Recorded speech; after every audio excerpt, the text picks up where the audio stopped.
माँ तुम कितनी प्यारी प्यारी कितनी भोली भाली हो। माँ तुम कितनी प्यारी प्यारी कितनी भोली भाली हो। दिल से सच्ची मिश्री जैसी, दिल से सच्ची मिश्री जैसी सारे जग से न्यारी है। दिल से सच्ची मिश्री जैसी सारे जग से न्यारी है।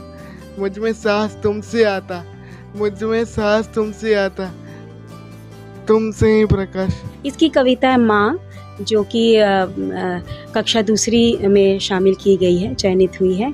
और माँ चूँकि हर बच्चे के लिए एक बहुत ही कोमल सा एहसास होता है, तो इसकी भी ये पहली कविता थी माँ, और यह लगने पर, शामिल होने पर तो बहुत ही खुशी की बात। बहुत खुशी हो रही है क्योंकि मैं इसी क्षेत्र में हूँ, मैं भी साहित्य पढ़ती हूँ, हिंदी की विद्यार्थी हूँ।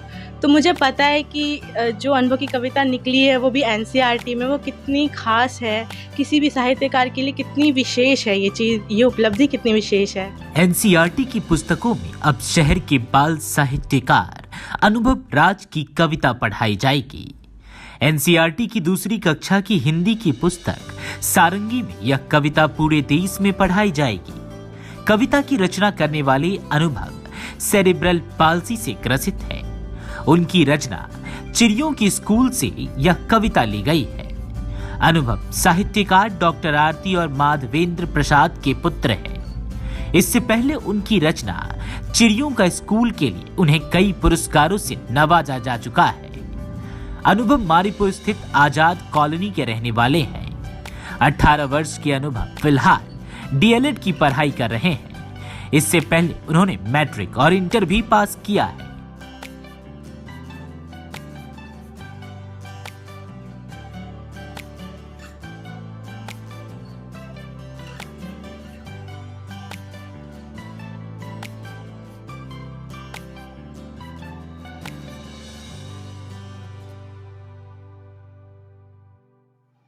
इन दिनों मुजफ्फरपुर के लाल अनुभव राज मुजफ्फरपुर का मान सम्मान जो है बढ़ाया है।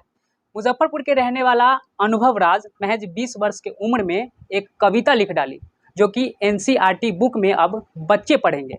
हमारे साथ बातचीत करने के लिए अनुभव राज है। क्या कहेंगे, सफ़र कैसा रहा? सफ़र बहुत अच्छा रहा और मुझे ये अंदर से विश्वास नहीं हो रहा जब ये सूचना आई कि आपकी कविता एनसीईआरटी के बुक में, सिलेबस में डाली गई है।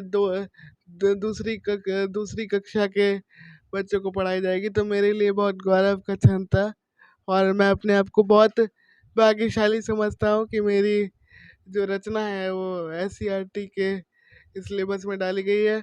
और हर पाठक का या हर साहित्यकार का या हर रचनाकार का ये एक ख्वाब होता है, एक सपना होता है कि उसकी एक कविता जो है वो एनसीईआरटी के इस सिलेबस में डाले। तो मुझे बहुत आनंद का क्षण है ये हमारे लिए। तो बच्चे पढ़ेंगे, आपको कैसा लग रहा है? बच्चे पढ़ेंगे, मैं अभी डीएलएड की पढ़ाई कर रहा हूँ, तो बच्चे पढ़ेंगे, इससे गौरव की बात नहीं हो सकती क्योंकि मुझे आगे उन्हीं को पढ़ाना है। तो मतलब आगे भी टीचर बनना है आपको? यस, मैं अभी डीएलएड के सेकेंड ईयर में हूँ, अभी मैंने फर्स्ट ईयर का एग्ज़ाम दिया है, तो आगे भी मुझे उन्हीं को पढ़ाना है। तो इससे गौरव की बात नहीं है हो सकती है मेरे लिए कि मेरे ही बच्चे मेरी कविता पढ़ेंगे आगे।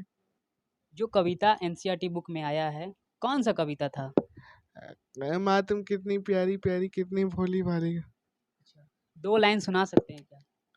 हाँ, माँ तुम कितनी प्यारी प्यारी कितनी भोली भाली हो। माँ तुम कितनी प्यारी प्यारी कितनी भोली भाली हो। दिल से सच्ची मिश्री जैसी, दिल से सच्ची मिश्री जैसी सारे जग से न्यारी हो। दिल से सच्ची मिश्री जैसी सारे जग से न्यारी हो। मुझ में सांस तुमसे आता, मुझ में सांस तुमसे आता, तुमसे ही प्रकाश।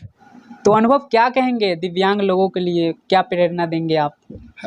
दिव्यांग जितने भी भाई बहन हैं उनको मैं एक ही संदेश देना चाहूँगा, और ये जो मंत्र है ये मेरे जीवन का है कि लहरों से डर कर नौका पार नहीं होती और कोशिश करने वालों की हार नहीं होती। बस माता पिता का कितना सपोर्ट रहा? माता पिता का बहुत सपोर्ट रहा बचपन से ही। मेरी मम्मी और मेरी जो दीदी है और मैं नाना नानी के पास ही पला बड़ा बचपन से, तो बहुत हर चीज़ में सपोर्ट किया, मेरी मम्मी ने और मेरी नानी ने। और बचपन से ही मुझे कविता, कहानी और लोरियाँ सुनाया करती थी, तो मुझे बहुत अच्छा लग लगा। रहा है, बहुत खुशी की बात है कि घर घर छोटे बच्चे इसकी कविता पढ़ेंगे, समझेंगे और याद करेंगे। समझिए कि बहुत अच्छा रहा। एनसीईआरटी की बुक में एनसीईआरटी की बुक में इसकी माँ कविता है, वो छपेगी। और संगिनी किताब का नाम है, उसमें ये दूसरी क्लास के बच्चे पढ़ेंगे। क्या परिचय हो गया सर? मेरा नाम माधवेंद्र ये प्रसाद तो है। बहुत ही खुशी की बात है और गौरव का क्षण है पूरे परिवार के लिए, क्योंकि अनुभव शुरू से बहुत ही प्रतिभाशाली रहा है और सृजनशील रहा है। तो एक माता पिता का कर्तव्य होता है कि उसको प्रोत्साहित करे। तो इसकी जो क्षमता थी उसको हमने बस प्रोत्साहित किया है और समाज के सामने लाने का प्रयत्न किया है कि एक दिव्यांग बालक में भी इतनी क्षमता होती है कि वो दूसरों के लिए प्रेरणा स्रोत बन सके। कविता कौन सा?